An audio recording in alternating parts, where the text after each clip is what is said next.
గురుగారు యొక్క స్కూల్కి వెళ్ళే పిల్లలు, అది మగపిల్లలైనా ఆడపిల్లలైనా ఎలా వెళ్ళాలి, కాలేజీకి వెళ్ళే మగపిల్లలు ఎలా వెళ్ళాలి అని అంటే ఇది చాలా controversial question and typical answer. దీన్ని జీర్ణించుకోక తప్పదు. మిడిమిడి జ్ఞానంతో కామెంట్స్ పెట్టకండి. ప్రాక్టికల్గా అయ్యప్ప మాల వేసుకుంటే ఏం చేయాలి, నల్లబట్టలు వేసుకోవాలన్నా లేదా, అలాగే స్కూల్కి వెళ్ళాలంటే స్కూల్ యూనిఫామ్ వేసుకోవాలి. దానికి ఒప్పుకుంటేనే మీరు మాల వేసుకోండి, లేకపోతే మాల వేసుకోకండి. మేము మాల వేసుకుంటే స్కూల్కి నల్లబట్టలు వేసుకోకుండా యూనిఫామ్ వేసుకోమంటున్నారు అని ఆ స్కూల్ ముందర, కాలేజీ ముందర ధర్నాలు చేసి మీ యొక్క మిడిమిడి జ్ఞానంతో ఆ ఆర్గనైజేషన్ ఇబ్బంది పెట్టి మిగతా పిల్లల్ని చదువు లేకుండా చేయకండి.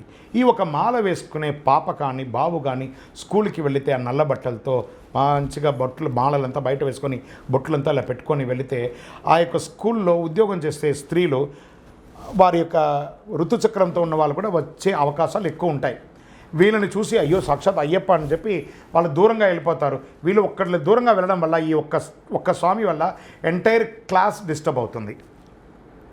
సో ఆ మేనేజ్మెంట్కి ఆ చదువుకోవాలని వచ్చిన పిల్లలకందరికీ ఒక స్వామి వల్ల మిగతా వాళ్ళకందరికీ చదువు అనేది ఇబ్బంది అవుతుంది. కాబట్టి దీక్ష మీకోసమే కానీ స్కూల్కో కాలేజ్కో కాదు.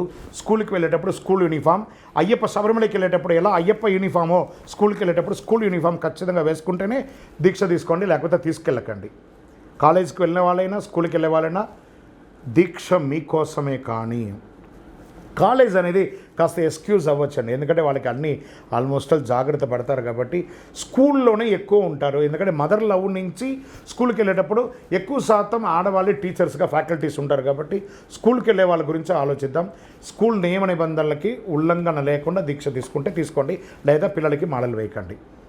మీరు విరుద్ధంగా మాట్లాడుతున్నారు, ఆధ్యాత్మికం చెడగొడుతున్నారు, ఇవన్నీ కామెంట్స్ అంతా పెట్టకండి, ఉపయోగమే లేదు. మీ బుర్రకు ఆలోచించండి. మీ పిల్లల్ని మీరు మాల వేసుకుంటే నల్ల బట్టలు వేసుకోవాలని అనుకుంటున్నారా లేదా?